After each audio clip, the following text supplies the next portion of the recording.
All right, welcome everyone. We're going to dive into OOP yet again, and we're going to do our last little exercise in OOP where we're going to go ahead and review all the concepts of OOP that we have covered up to this point. This school interface exercise is going to be very similar to your assessment. So we're going to tackle the school's interface exercise together, practice some of the OOP concepts that we've learned, and that way we can ensure that we are ready for this assessment. All right. So school interface one, I'm gonna go ahead and click on it. This takes me to the following. It looks like I have a data directory with both staff and students. So I'm just gonna go ahead and make that data directory really quick. Inside of data, I'm going to create a staff.csv and I'm going to create a students.csv. All right. From here, I can go ahead and copy both. So here I'm going to copy. And it looks like this is staff.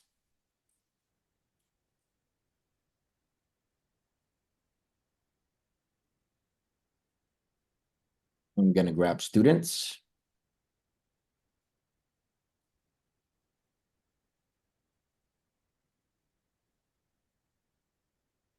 All right, so now I have both my staff and students available to me. All right, I see that there's a runner and there is a school.py, so I'm going to go ahead and create both of them.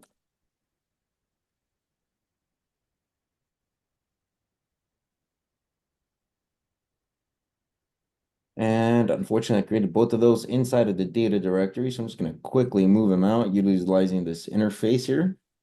All right. So it tells me school interface one. This is going to be the menu that we're going to be creating. So I'm just going to go ahead and copy that since I know this is going to be important. For the first challenge, we'll be building a simple interface for a school that will keep track of the student records. There are many ways to create the functionality we are looking for, and you should feel free to experiment beyond the scope of this tutorial. All right, a quick note. This tutorial is pretty comprehensive. So our files, and it tells me inside of runner.py, we're going to create a school. So here we go to runner. I'm going to say from the school script, I am going to import the class of school. And then it tells me that I'm going to be creating an instance of school. Where I'm going to be passing one parameter. In this case, it's going to be Richmond High or Richmont, one of the above. And then I'm going to go ahead and print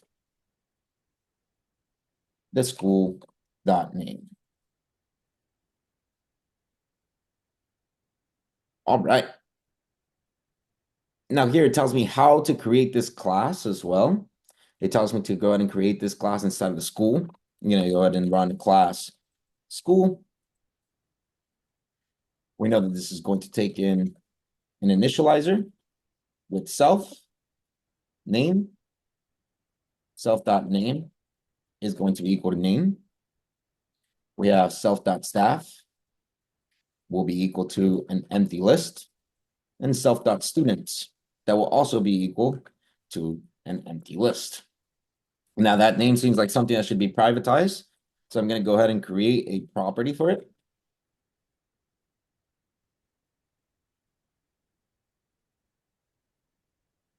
I'm going to call it name, which is going to take in self, and it's going to return self.underscore name. And then I'm going to create a setter.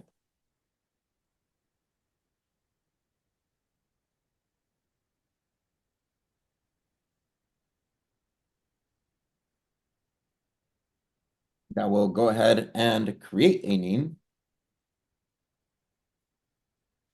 So what I'm going to do is I'm going to make sure that whatever gets passed in here, it's going to be in title mode. So I'm going to say if x dot, and let me make sure that this is tracking that it's going to be a string so that I know that. So if x dot title is equal to x, then I'm going to self dot name be equal to x. And then else, I'm just going to simply raise an exception saying name must be in title format. All right. So now I have my getter.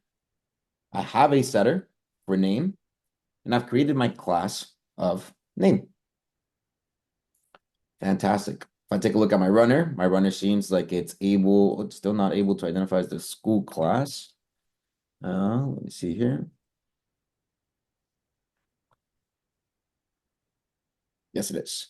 All right, so now we have a school instance and we can see the name. All right, next we have a student. Let me go ahead and create this as well. So it looks like we have 2 additional staff. Let me go ahead and make sure that everything is working. I'm gonna run Python runner.py, and there we can see Richmond High, letting me know that my instance is actually being created. All right, before I move on into student and staff, does anyone have any questions over how I created the class of school?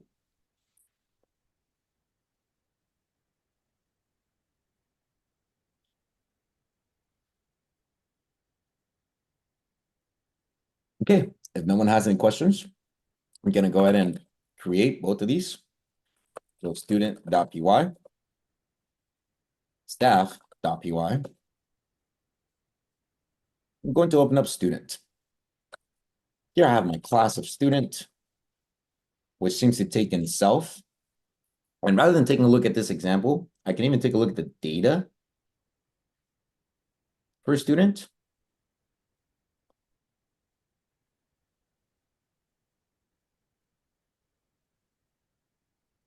A little bit of syntax error there. So there's my class of student. We have my init method. And again, this is going to take in self, name. I could take the entire top of this CSV file to be able to create it. So age, role, school ID, and password. So it looks like it matches as well. So here we have our name, age, role, school ID, and password. Now we go through the process saying self.name is equal to name. We see self.age is equal to age.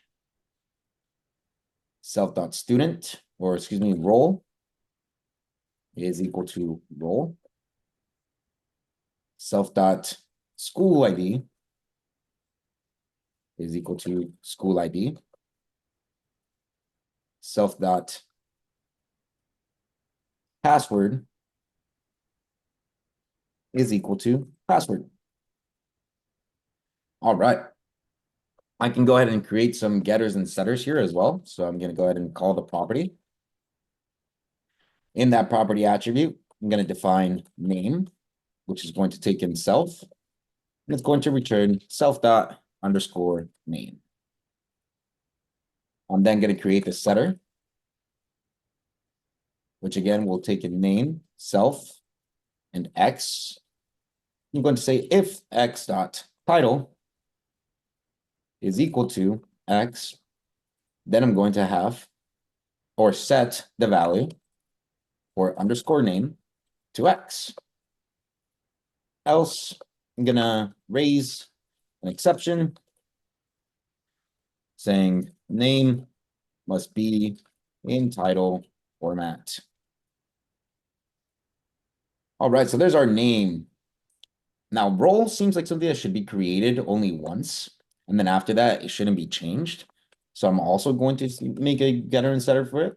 So I'm going to say at property, define role, which is going to take in self, and it's going to return self._role. I will then create a role setter. For the role setter, we have our role, which is going to take in self and x. And then I'm going to ask if self.role exists. And I forgot what function there is to check this. So I'm just going to quickly look it up. Python function to check if a class holds a property name. All right, so it looks like Gemini has something. So it looks like it has the has attribute. All right, so now all I'm going to say is if self dot, or excuse me, if has attribute, pass in self, and then ask if there is such a thing as role already, then I'm going to raise an exception saying this student's role or this role has already been assigned. And then otherwise, I'm going to say self.role is equal to X.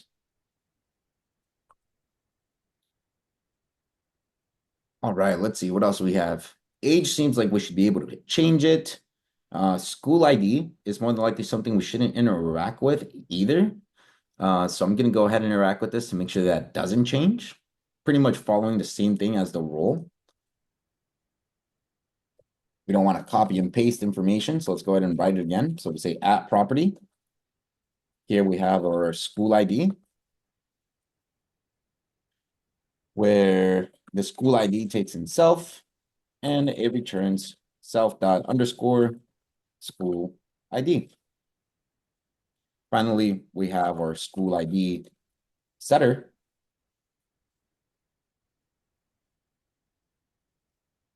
that will be named school ID, taken self and X.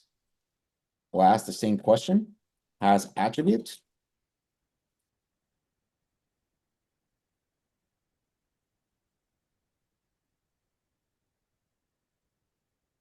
We'll raise an exception saying this student already has, or an ID has already been assigned. And then we'll go ahead, otherwise, say self dot underscore school ID is going to be equal to X.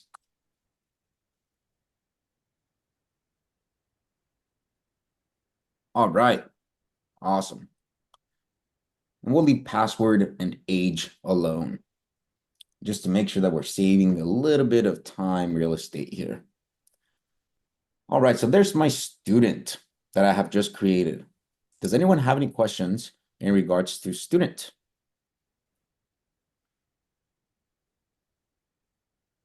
Yeah, let's hear it, Andy. I was wondering about the role piece. Where you're setting the role, it says if it already has a role. Um, I'm kind of confused about that piece. Yeah, so I want to make sure that the role doesn't ever become reassigned.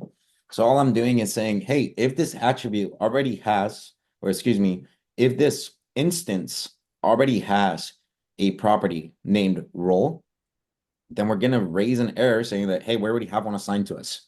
And I don't want to do any sort of reassignment here. All right. I am stopping other developers or my user interface from being able to overwrite the value of this role once it's created. If it doesn't have the property of underscore role, we're going to create it for the very first time. Does that answer your question, Andy? So essentially, what you're saying, if it's a student, we don't want to replace it to a teacher. Exactly. So, okay. All right. Any other questions?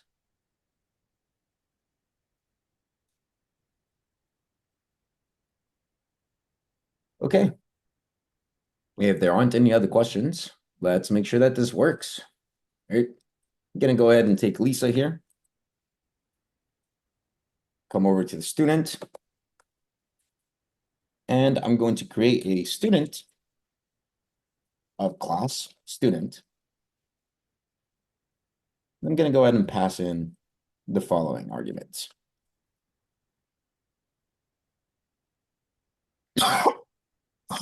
Excuse me.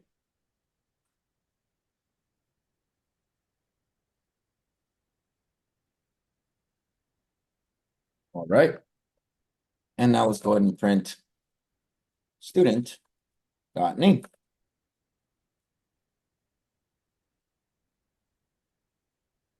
And we get Lisa being printed out, right? I can also see Lisa's role to see that she is, in fact, a student. All right, so I was able to create the student class. Awesome.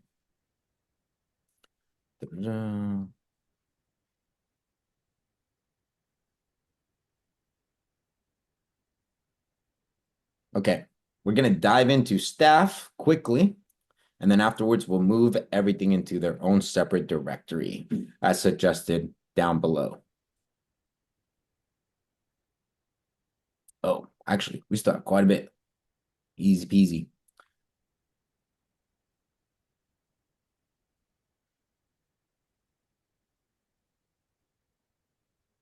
All right, let's start working into our next one, which is our staff.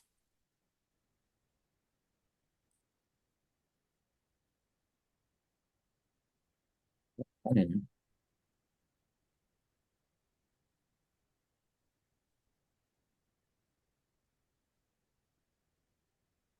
right, so our staff, again, I'm going to be saving a little bit of time here, so I may skip the getters and setters portion just to make sure that we can get through this demo. I'm going to create my initializer, which is going to have self, name, age, role. Let me see what else is in the staff here. We have employee ID and password.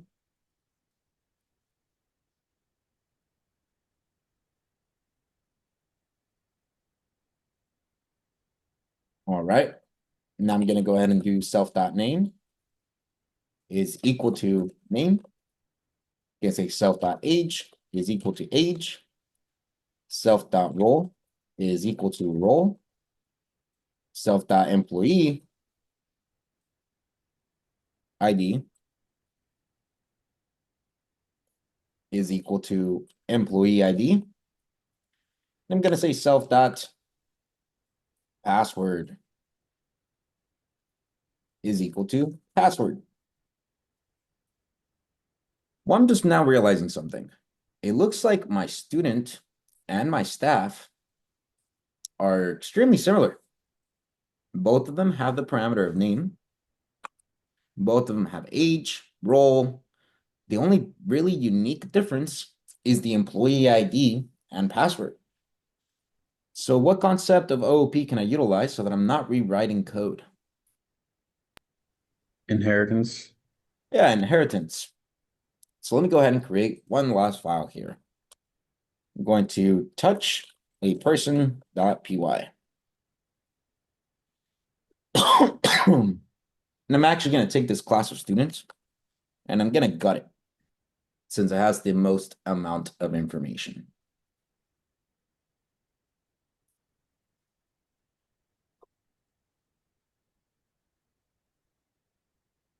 All right, so now here in person.py, I'm going to paste my person.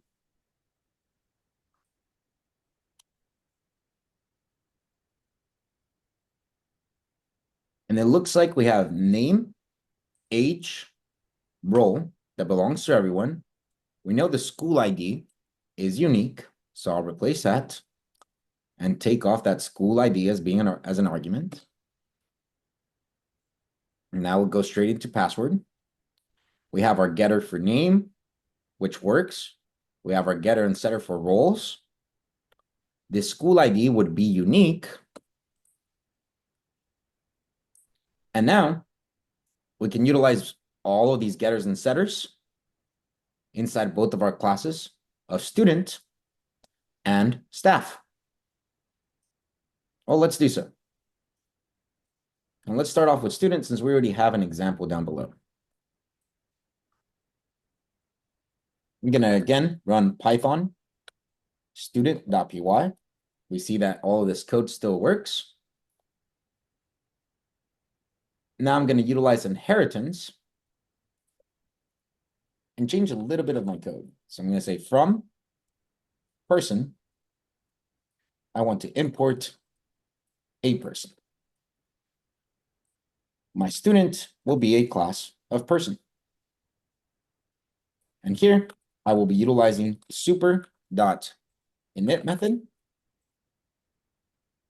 to pass in the name, age, role, and password.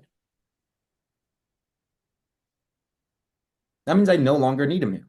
So I no longer need name, age, or role. And I don't need password.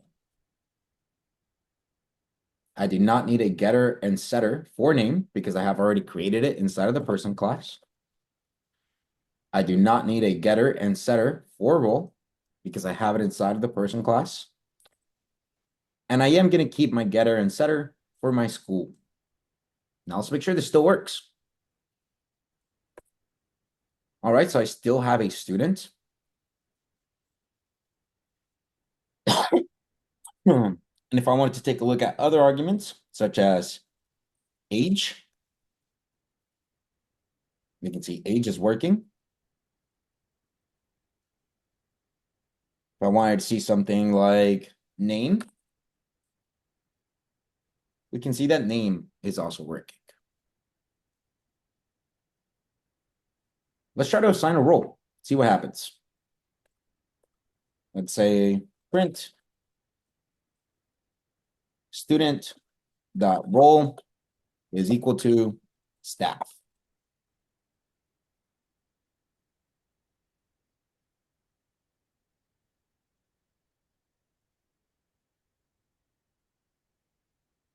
Oh, I'm doing assignment inside of a print statement.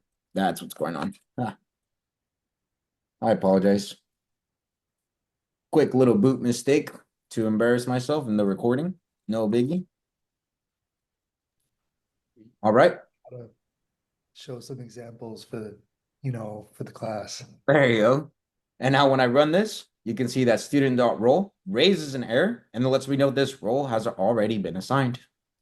Perfect. So the behavior that I wanted is there and my student class is still working correctly. Awesome. Well, now that I've utilized inheritance in student, let's utilize inheritance in staff. I'm going to say from person. I want to import person. I'm going to be utilizing inheritance. So I know I don't need any of the following, but I do need my employee ID. I'll utilize the super init method where I'll go ahead and pass in the name, age, role, and password. All right. Let me see if we have a test case here that I can quickly grab for a staff member. All right, there's nothing that I can quickly grab for a staff member. No problem. Go into my data, grab a staff.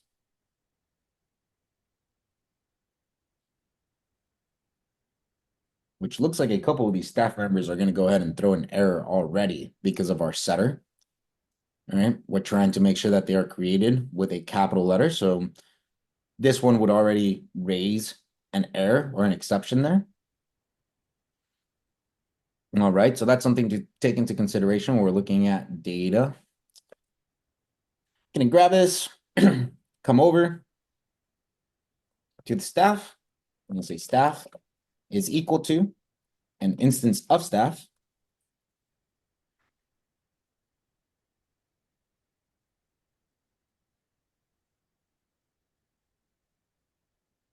Pass them all in as string. And then I'm gonna go ahead and print my staff dot name.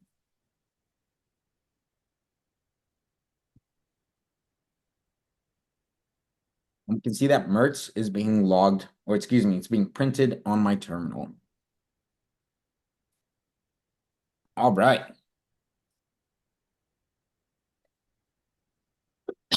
Well, when I have a bunch of files and we need some sort of organization, I'm going to start moving some stuff around so that my files are more hidden and only one file is being exposed to be able to execute the code that I need to execute. But before I move into that, does anyone have any questions about the concept of inheritance, how we went into creating a staff, a student, and a person? Let's hear it, Andy. Would we want to put the setter, getter, and setter for employee ID so it doesn't get changed out? Sorry, one more time.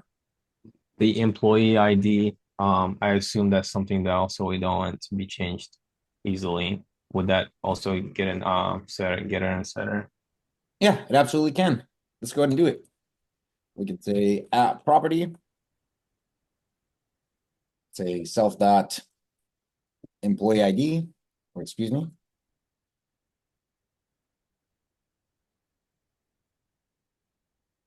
That is going to take in self and return self dot employee ID. And then call employee ID, create a setter. We'll follow the same logic that we did within a student and say, excuse me, employee ID, which is self, and X, which is the attribute that I'm going to be assigning into it. I'm going to say if has attribute self, comma, employee ID. Then I'm going to raise an exception saying an ID has already been assigned. And otherwise, I'm going to create it. Self dot underscore employee ID is equal to X. All right. And let's make sure this still works the same. All right, good. Everything is working the way we expected it. Any other questions?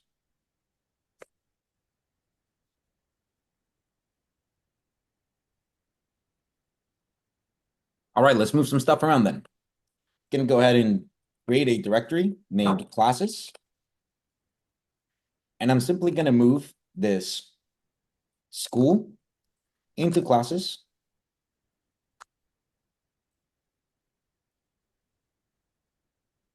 I'm going to move the person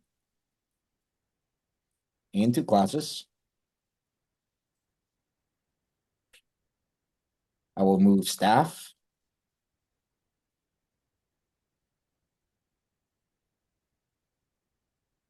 And then I'm going to move student.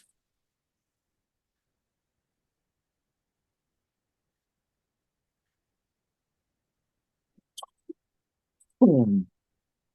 All right. So here's my runner.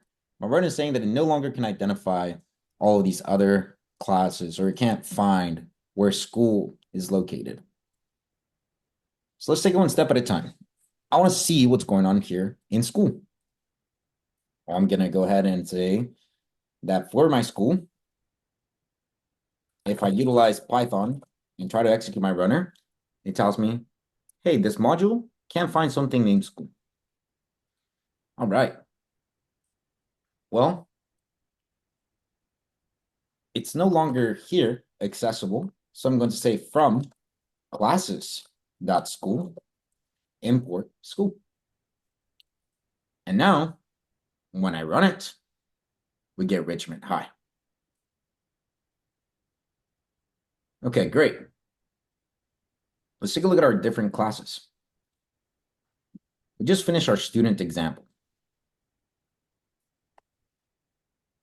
I'm going to try to execute this student example. I'm going to say Python classes student. And it looks like everything's working just as expected. All right, we were able to create it and have our student be assigned to us. All right. Now this is working because it has access to the person class. Well, we know that this is going to be referenced to within the school to be able to load data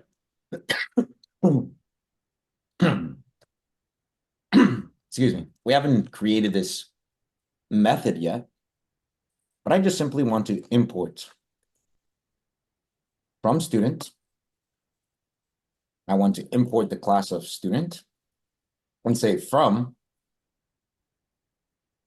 staff. I want to import the class of staff.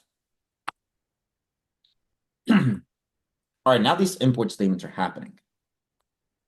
Let's see what happens when I try to execute the running again.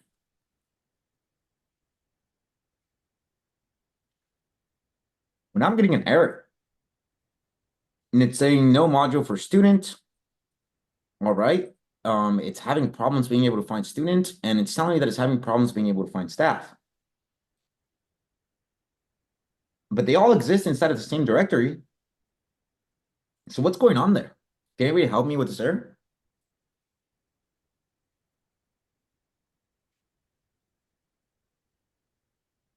Is it because we're the runners executing school Got it. So it's in relation to the student and staff? It's yeah. So all of our code is being executed at the runner level. I told the runner where to find school by saying, hey, go into classes. And inside of the classes, there's something like school. All right. Now, in this case, the runner is looking at school, but the runner is still importing student, right? Because all the code is being executed at the runner level. So in order to fix my error, I have to specify, hey, in classes, there's a student. And same thing here. In classes, there is a staff. Well, now we run into a separate error saying, hey, well, I can't find person now. And that is happening for the same exact reason, right? We are importing this information. All the code is being executed at the runner level. So I need to make sure that I tell the runner how to find the person script or the person file.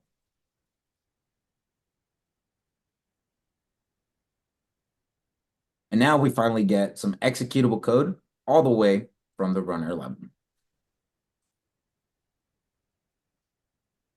Does anyone have any questions regarding how we reorganized our code and why we needed to change our import paths? Let's say here, Carlos. So when we were doing the I forgot which one. One of the previous assignments, we had to create two different classes. But what I was getting is I was getting a like a basically was trying to import the same module multiple times. And I think it was how I had it lined up. I don't know, I can't explain it right now. I forgot what it was called. Um I'll come back to it later. I don't remember what it was called. But it was just I don't know if you've run across it to where I guess I was importing, I think basically kind of like this example. I was importing I don't know, let's say like person both from student and from staff, but I was trying to run it through the runner. And so I think it was saying like it was trying to import person twice. Does that happen? I don't know if I'm explaining it correctly. Maybe you would have to just see the code. Yeah, I believe what you're referencing to is a circular import. Yeah. So the easiest way to take a look at code whenever we're talking about the way it's being executed, and let me open this up so that I can actually do some drawing here. We are executing code at the runner level, right? So the runner is what's being executed. Let's take a look at the runner. In the runner, I'm saying, hey, I want you to import school. Now, that means from the moment line 1 happens, the entire script of school. So let me go ahead and add this portion here. We have school is equal to school at Richmond High.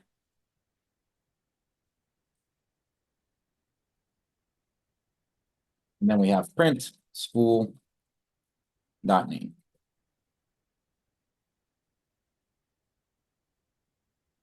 Now, this is all the code that's actually written inside of the runner.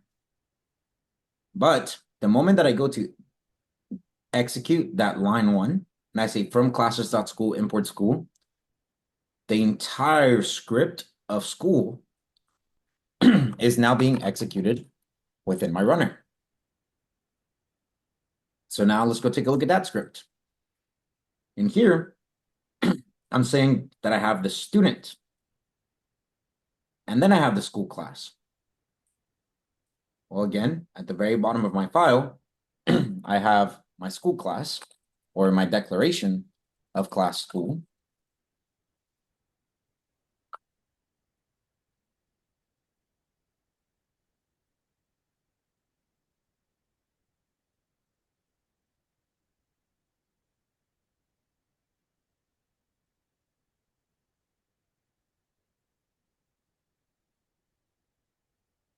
But at the very top, as soon as I say, hey, import student, well, now all of the student file exists within school. And same thing on line 2. Now the entire staff file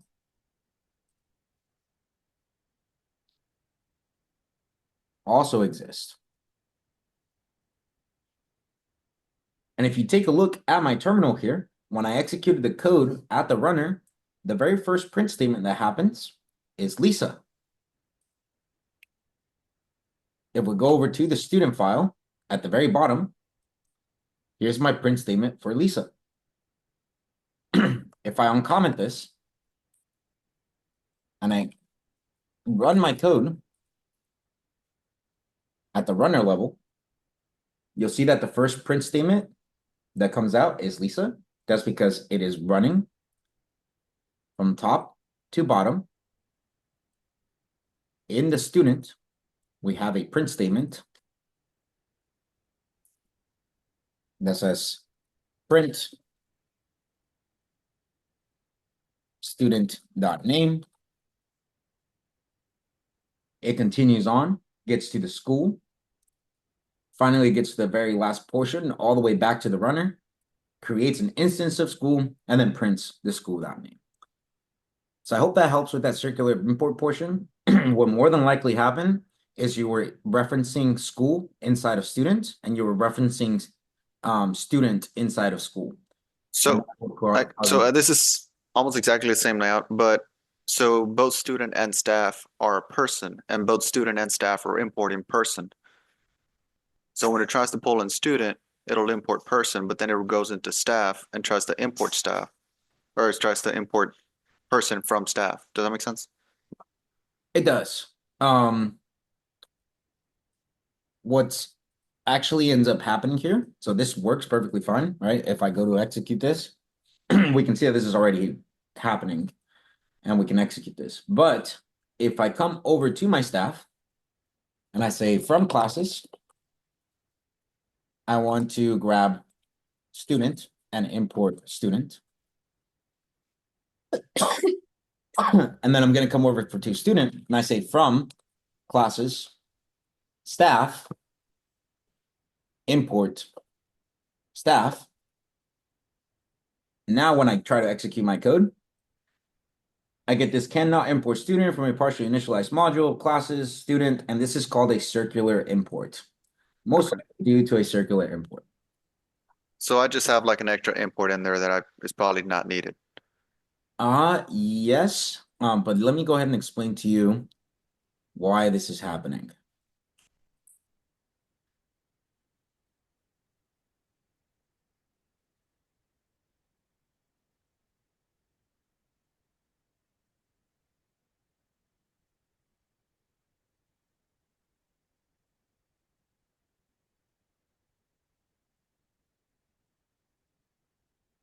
All right. So I say student, we're going to import person, and then I tell it, I also want you to import staff. So we take this entire staff file, and we import staff.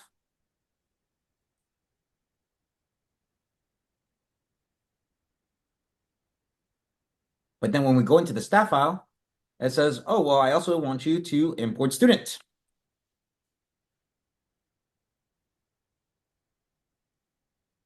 And then student gets imported.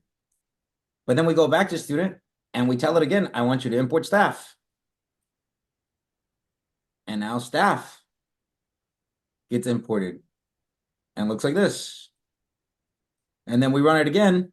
It goes over to staff, and then staff will say, well, I want you to import student. And we continuously repeat this method over and over again where they're referencing each other, and we end up in an infinite loop or a circular import. Does that answer your question, Carlos? Okay. Yes, sir. Yeah, it does. All right. Awesome. Any other questions?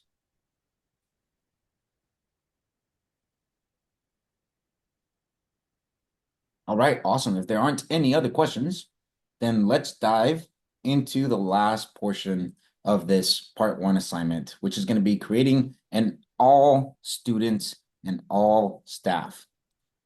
Now, both of these are going to be grabbing our CSV file and creating instances of the class.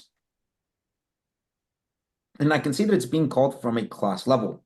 This lets me know that it is a class method. Now, although they have different naming conventions, I don't necessarily have to follow this, right? I know that it's going to be utilizing inheritance, and I know that it's going to have the same behavior. So something to annotate to all of us. We're not going to do it due to time, but please, if you recognize something like this, well, you could probably create the method in one class that's being inherited by both students and staff, and have it have some sort of logic to be able to identify how to treat the creation of each one of these instances. All right, now here I have my staff. Let's dive straight into how we're going to be able to create our student. And let me get rid of this circular. Boom, boom, perfect. So now actually I'm going to start off with student because I know staff has a little bit more complexity in it. I know I'm going to be working with a CSV file, so I'm going to import CSV.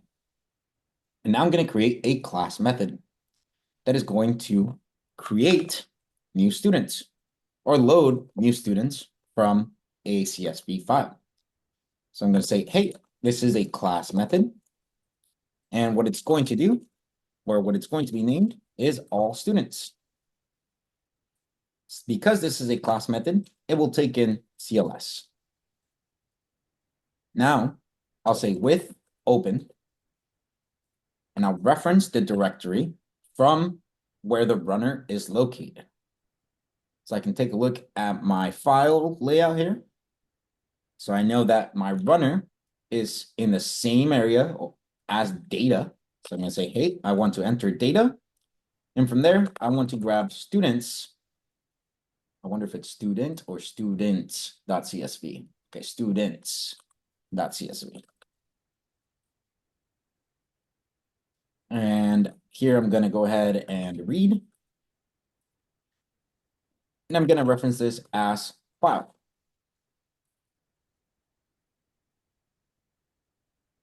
Then I'm going to call csv.dictReader file. I actually can't remember the exact syntax for that one, so let me go ahead and look that up.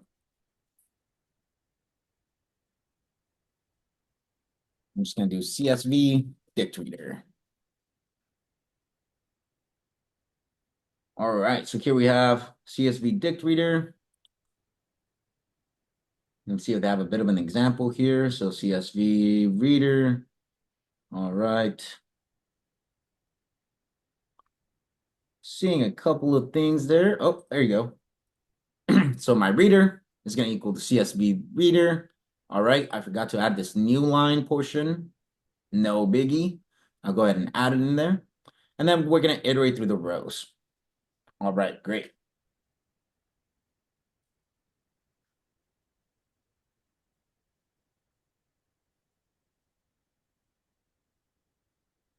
All right. So here's my reader. It's pointing to the CSV dict reader, which is going to take in the file. And then afterwards, I'll iterate through each individual row. So we'll say for row in reader. I'm going to print row. That's all I'll do for now. Let me come over to the school class now. And call all students.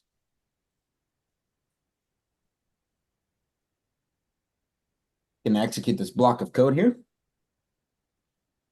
And you can see that we have a dictionary row or a dictionary being printed into the terminal representing each one of the students. All right, I saw a hand go up and now disappear. I think that was Daniel. It was. I'm just trying to see that CSV method that you used in the code for staff for a student. So yours, you did not include, you just did new line, whereas theirs is the file name and then it has the method, how it's going to execute it, and then new line. And I was just curious, do you need that that R there or not? It has a But it seems it works. Yeah, it has default. So if you do not provide a value, it's going to assume that all you're going to be doing is reading. Thank you. Of course. Go ahead, Andy. The dict reader method, is that just returning in a dictionary format? Is that what it is? For each row inside of that CSV. Yes. Okay. Okay. All right. So now I have each row inside of my CSV. And if I take a look at my person class, I know that I have a setter for a name where I ensure that it's in a title format. And I can see here already, Dave and Doug and Kim are not in title format. So there's a little bit of CSV data that I need to clean up as I'm making this method here. So I'm just going to say, hey, row name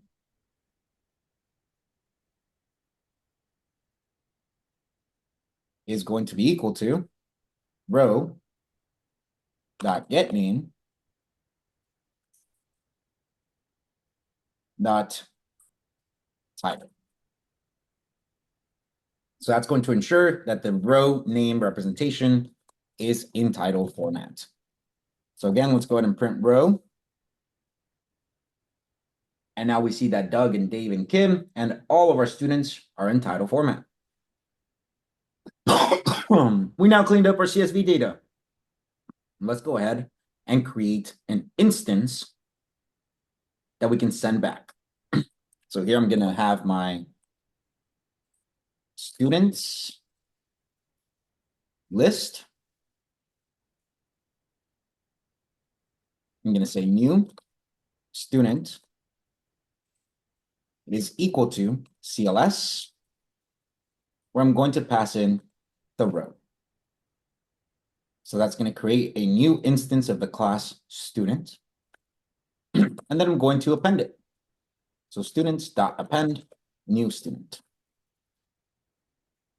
Now at the end of this function, I should have a list of student instances.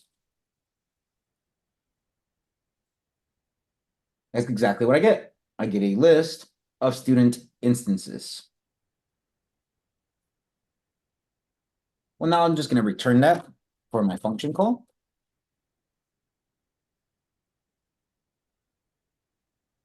And now that it's being returned for my function call, well, the school self.students will be holding this list. All right, we know that this returns a list. All right. Let's go back to the runner and take a look at our students.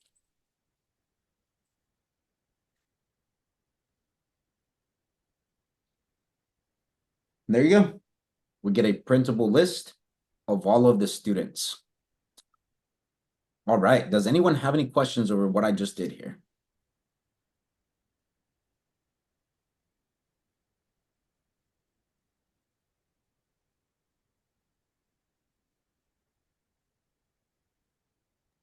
If there aren't any questions, we'll go ahead and push over to staff. Oh, go ahead, Danny. For this, would you want to have any type of like, I guess the string class thing or the representation class thing, so that way it's readable data, or is it okay to just leave it in that object style with locations? I think there is going to be a readable portion, but we'll get to that during part 2, I believe. That's when it gives us the representation method that it wants us to utilize. Thank you. Of course. All right. Well, let's make this same method, but for staff. Just going to go ahead and copy it here. Come over to my staff. And I apologize that I am copying and pasting, but we are running out of time. I need to make sure I import CSV. And instead of calling this all students, this is called all staff. I'm going to call this staff.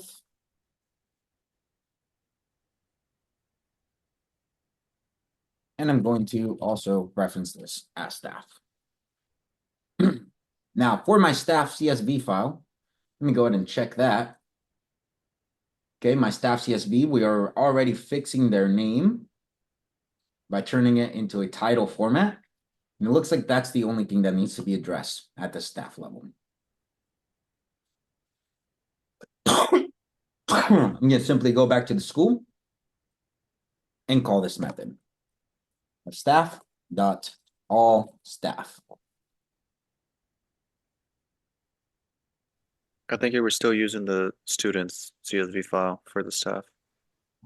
I likely was. Let me go ahead and go back there. I am using the student CSV file. Thank you. Copy and pasting. That's the problem right there. All right. Now let's go ahead and run this. Currently, I'm seeing students. And if I even wanted to make this even better, let me go ahead and go into index 0 and say that I want to see is their name.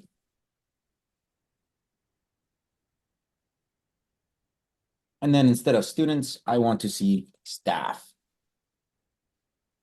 All right. So there we get Lisa for our student, and we get Culpepper for our staff. All right. We have our data being loaded, and I'm able to access it within the school class. Does anyone have any questions about what we covered during part 1 of this review?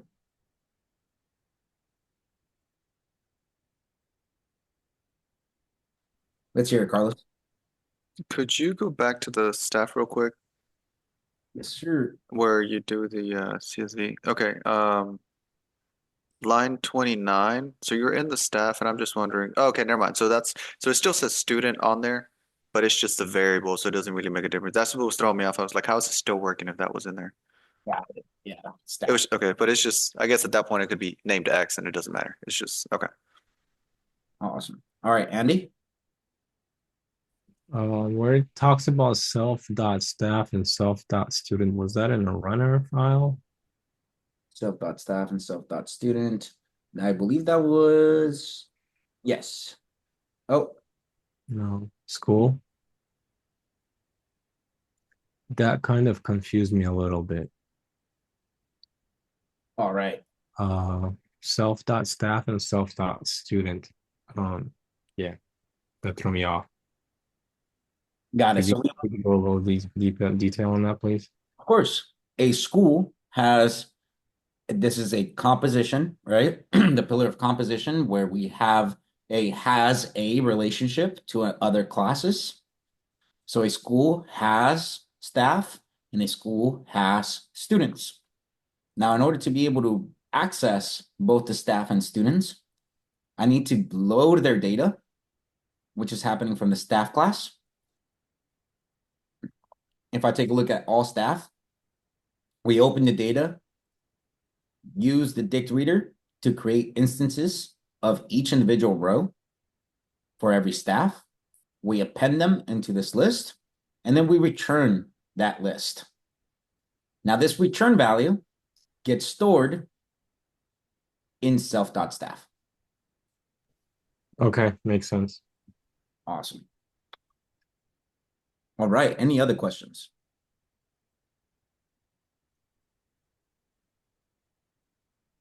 Perfect. If there aren't any other questions, let's go ahead and take a quick break.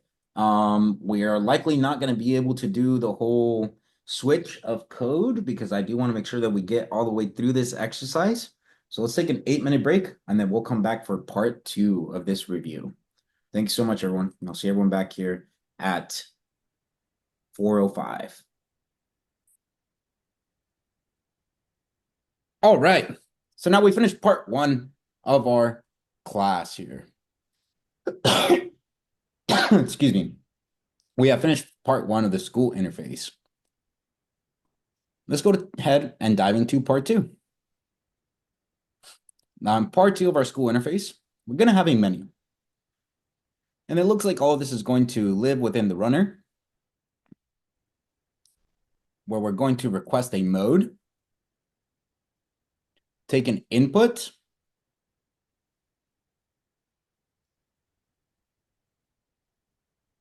and then create methods to be able to see some of these values here.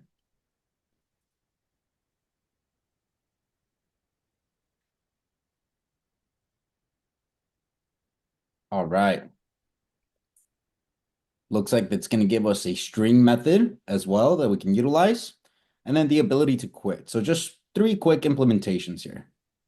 Or excuse me, 4 quick implementations. Let's grab this, take it over to the runner.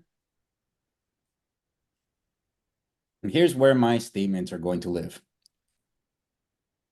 It looks like we have a menu or a selection. In this case, we're naming it mode, which is going to take in an input.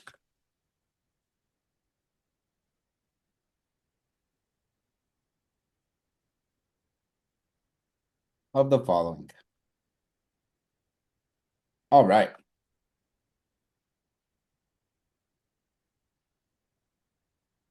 So there's our runner.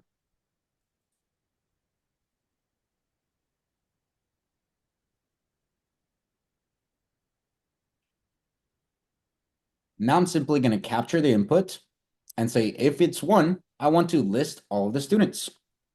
So if mode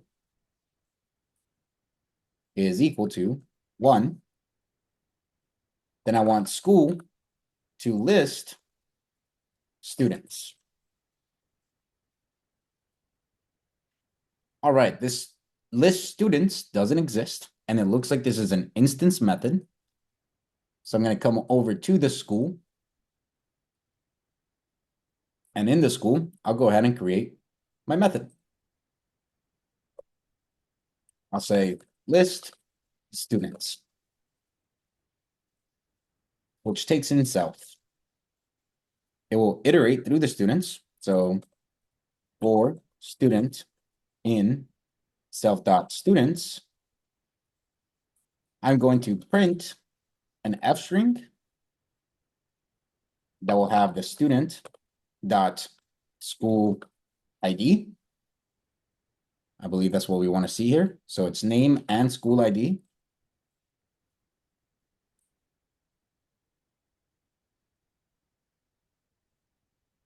All right. And it looks like there's a little bit of a number functionality there as well. So I could just do it through IDX if I really wanted to, just to have some more. Or I could just create a counter and say counter is equal to 1. Say counter,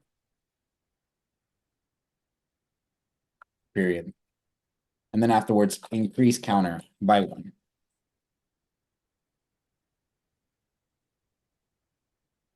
All right. Goes through my runner that will list all of my students. All right. Otherwise, if it's 2, and let's actually try this out. Let's do Python runner.py. Here it is. What would I like to do? I want to see all my students. And there we get our output of 1, Lisa, 2, Jesse, 3, Slater, and so on. So I was able to build my list student method. Now for release 2, here we're going to ask for an ID, and we're going to find a student by ID. All right, so def find student by ID self, and this is going to take in a stud ID. So I'm going to iterate through the students in self.students. And I'm going to ask, hey, if student dot school ID is equal to stud ID,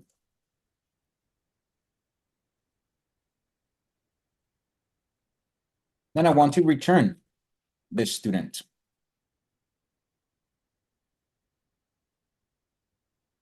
Otherwise, if it iterates through all of it, I want to return there is no student matching this ID.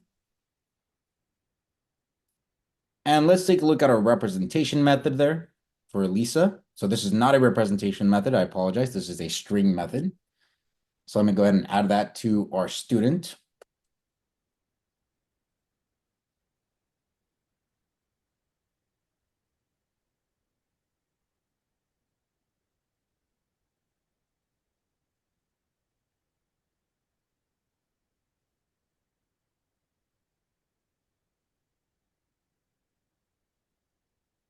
Which will return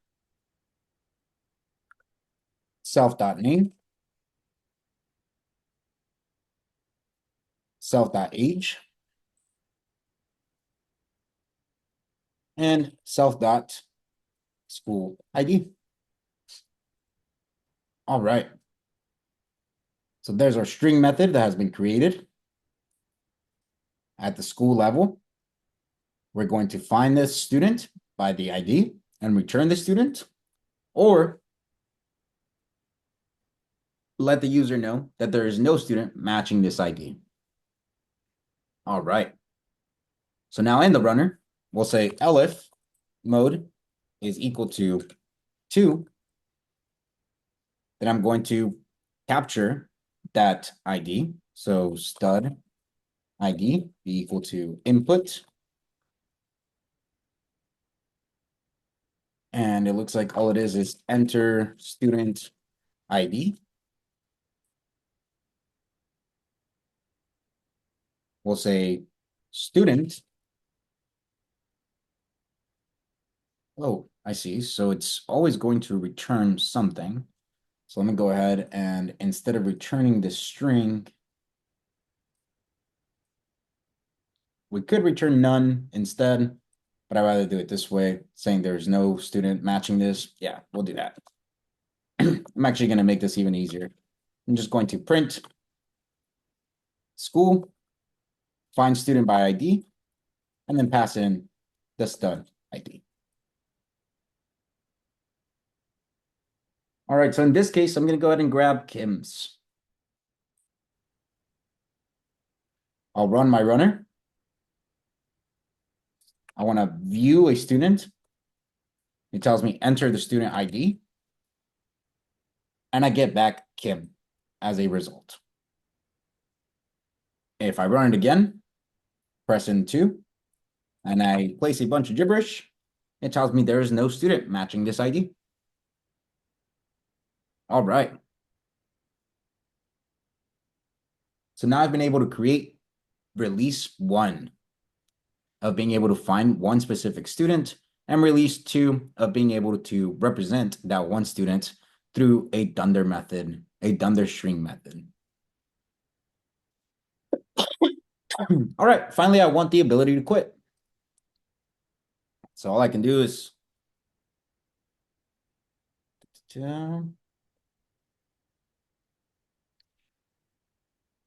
I'll say while true, run the following.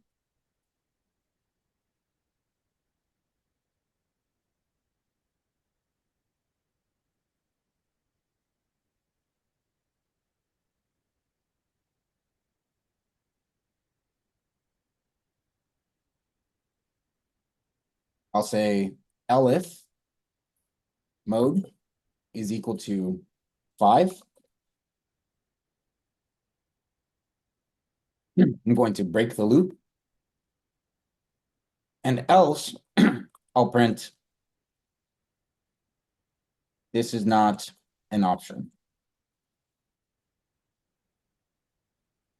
Now let me run it.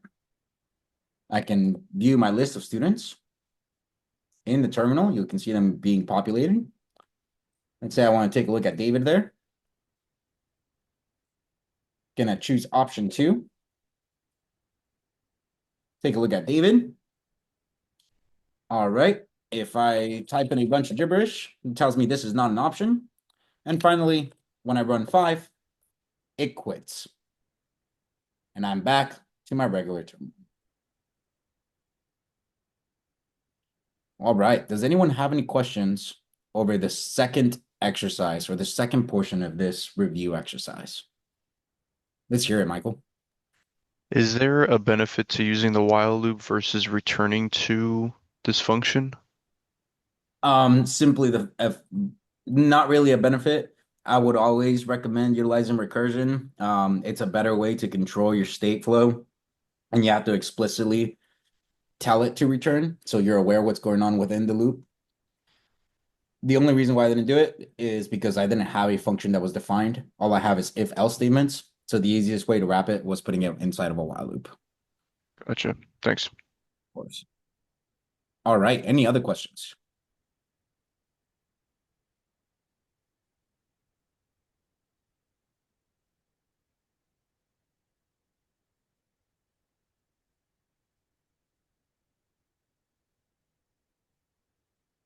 All right. This one went through pretty well. We got through it. Let's go ahead and go into our last assignment here, or the last portion of this student, where we'll be adding a student. We'll be deleting students.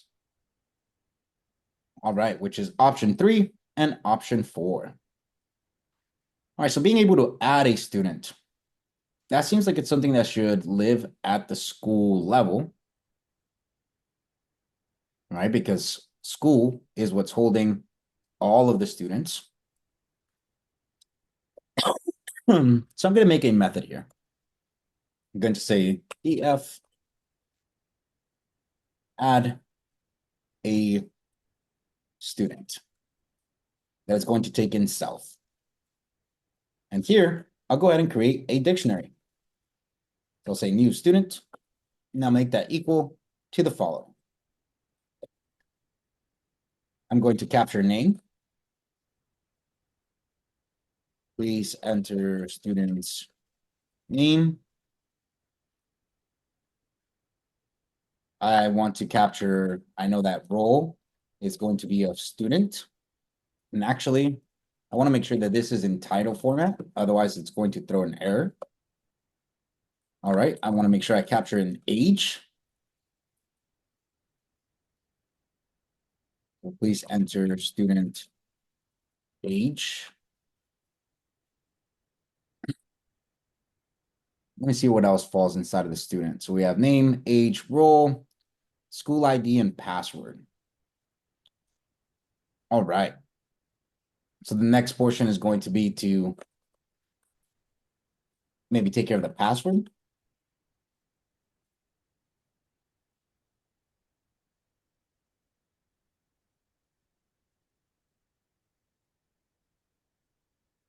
Go ahead, Daniel.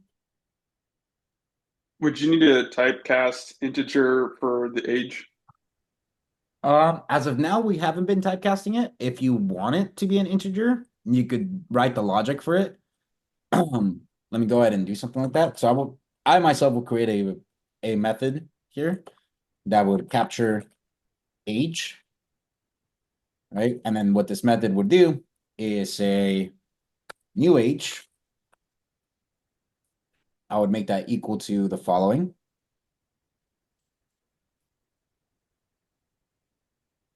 I would say if new age dot is numeric, then I would return integer. new age. Otherwise, I would print, please enter a numeric value and then return capture age. And then this way I would just call it within the function, or excuse me, within that dictionary. Does that answer your question there? Yes. For the returning the captured age, wouldn't you just want to return new age? Where here on Because that my would just be, yeah, you'd be making oh, never mind. I Yeah, see he's what looping you're on purpose saying. in Yeah, case you do yeah, wrong inputs. I see now. Thank you. Of course. All right, so now we have our name, role, age, and then finally an ID.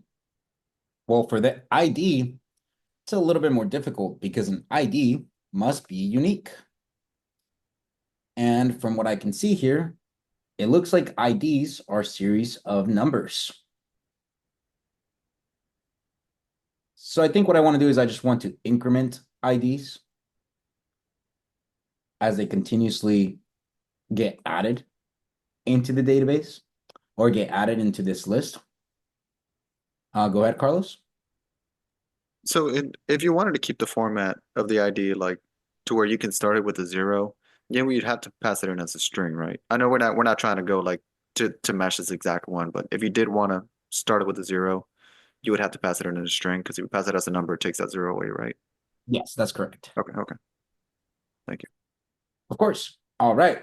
So I'm just going to keep it as a number in this case. And what I'll do is I'll go ahead and increment by 1. That way, every time something new comes in, it's just going to be 1 additional to the largest number. So let's go ahead and do generate ID. I'm going to grab max. So I'll go ahead and say current largest ID. I'm going to grab that from self. So this is going to be max from a literal, where I'll go ahead and typecast integer to x.school ID for x in self.students. What's going on here? Does have access to self.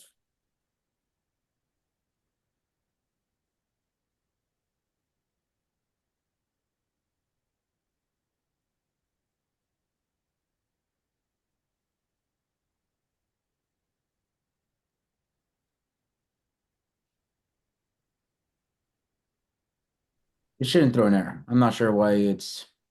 Wouldn't you have to put in the generate ID inside those brackets that you're passing in self?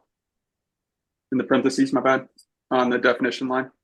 No, I was doing a Yeah. syntax error. So my syntax error was that I wasn't wrapping this list literal when I was calling the max function. Yeah, because this is the scoping. It still lives inside of add a student, so it has access to self. All right. So that gives me the max value there. So what I would return would be current largest ID plus 1. And cast it back to a string.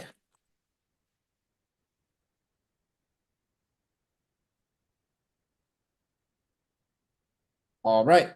So there we would have our school ID. I think is it school ID? And generate ID. Is it school ID? It is. Oh, you're right. All right. Scared me. So there we go. School ID, X for school ID, and self.students. Perfect. We're able to capture the age. We finally have our new student dictionary. Now we can go ahead and create a student. I'll go ahead and say self.students.append. And I'm going to pass in a student instance of new student.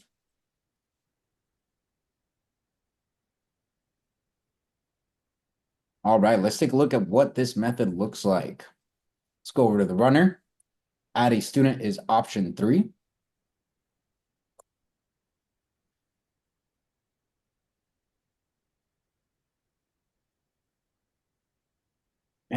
And this should just be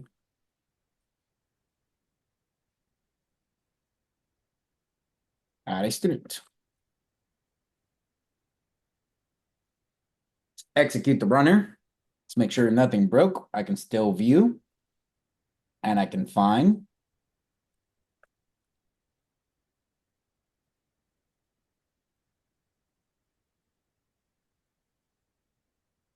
I was able to find Dave. Awesome. Now let's see the behavior for add a student. So please enter student name. In this case, I'm going to do Francisco. Please enter student age. I'm not going to do a numeric value.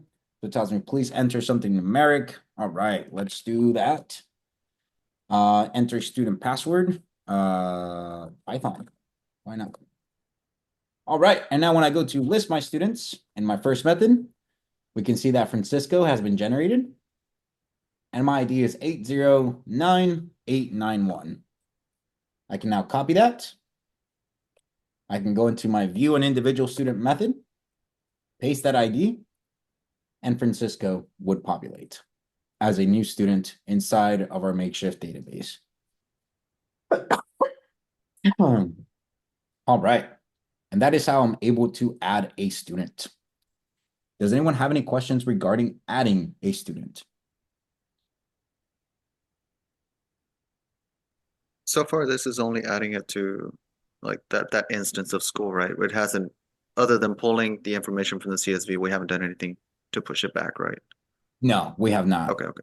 We could create a method that's like save data. I'll do that as something additional once I'm done with this deleting method.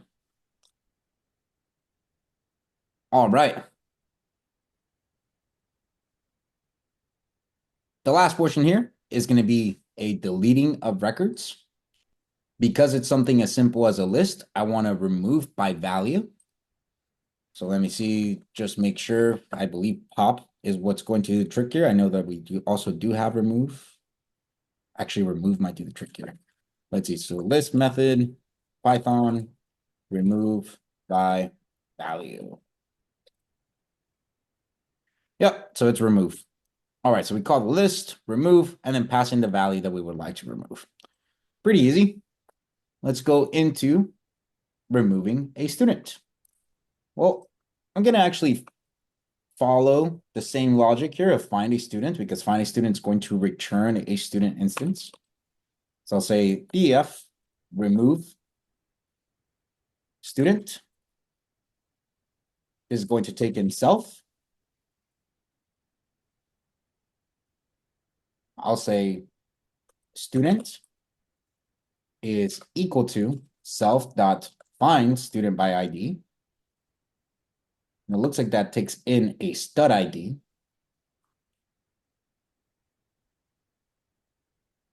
So maybe something that I want to pass in there. And then finally, I can say self dot students dot remove student.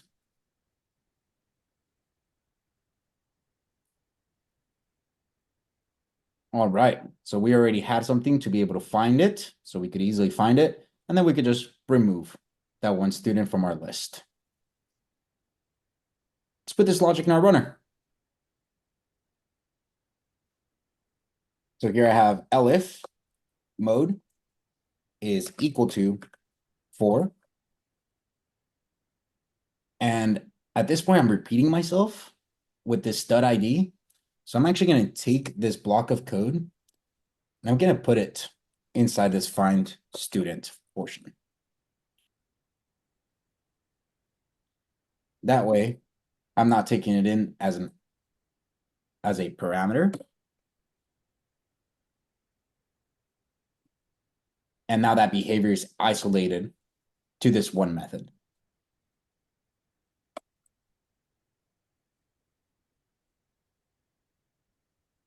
All right. And finally, I can say school dot remove student. Let's take a look at what this does. So here we're going to run it. I run option 1. That gives me my list of current students. Going to look for Kim. Go into option 2. That returns my one student. All right. Go into option 3. Here I'm going to go ahead and add Francisco. And I'm going to enter my student age, password. All right. I'm going to make sure that worked. Francisco is now there. And now I'm going to remove a student. And the student that I'm going to remove will be Slater. So I'll go into 4 for remove a student. Ask me for my student ID. Shoots me back to the main menu. And if I take a look, Slater is now no longer exist within our list of students. And finally, I can enter 5 to quit. All right. Any questions about the add a student or delete a student?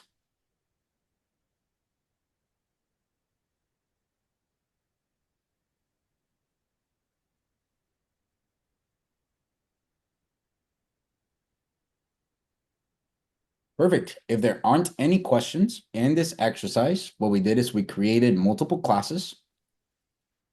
We worked with CSV files and CSV dict reader. We utilized inheritance from a person class while also creating multiple getters and setters.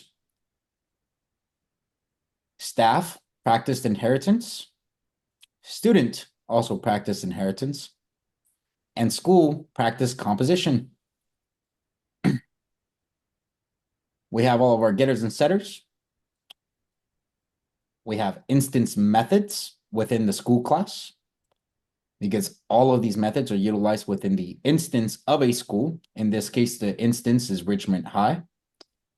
We also have class level methods in both staff and students to be able to read from our CSV file. Isolated all of our code so it looks nice and pretty, and created a runner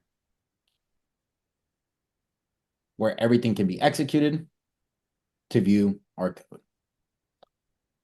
Does anyone have any questions over anything that we covered over this review exercise?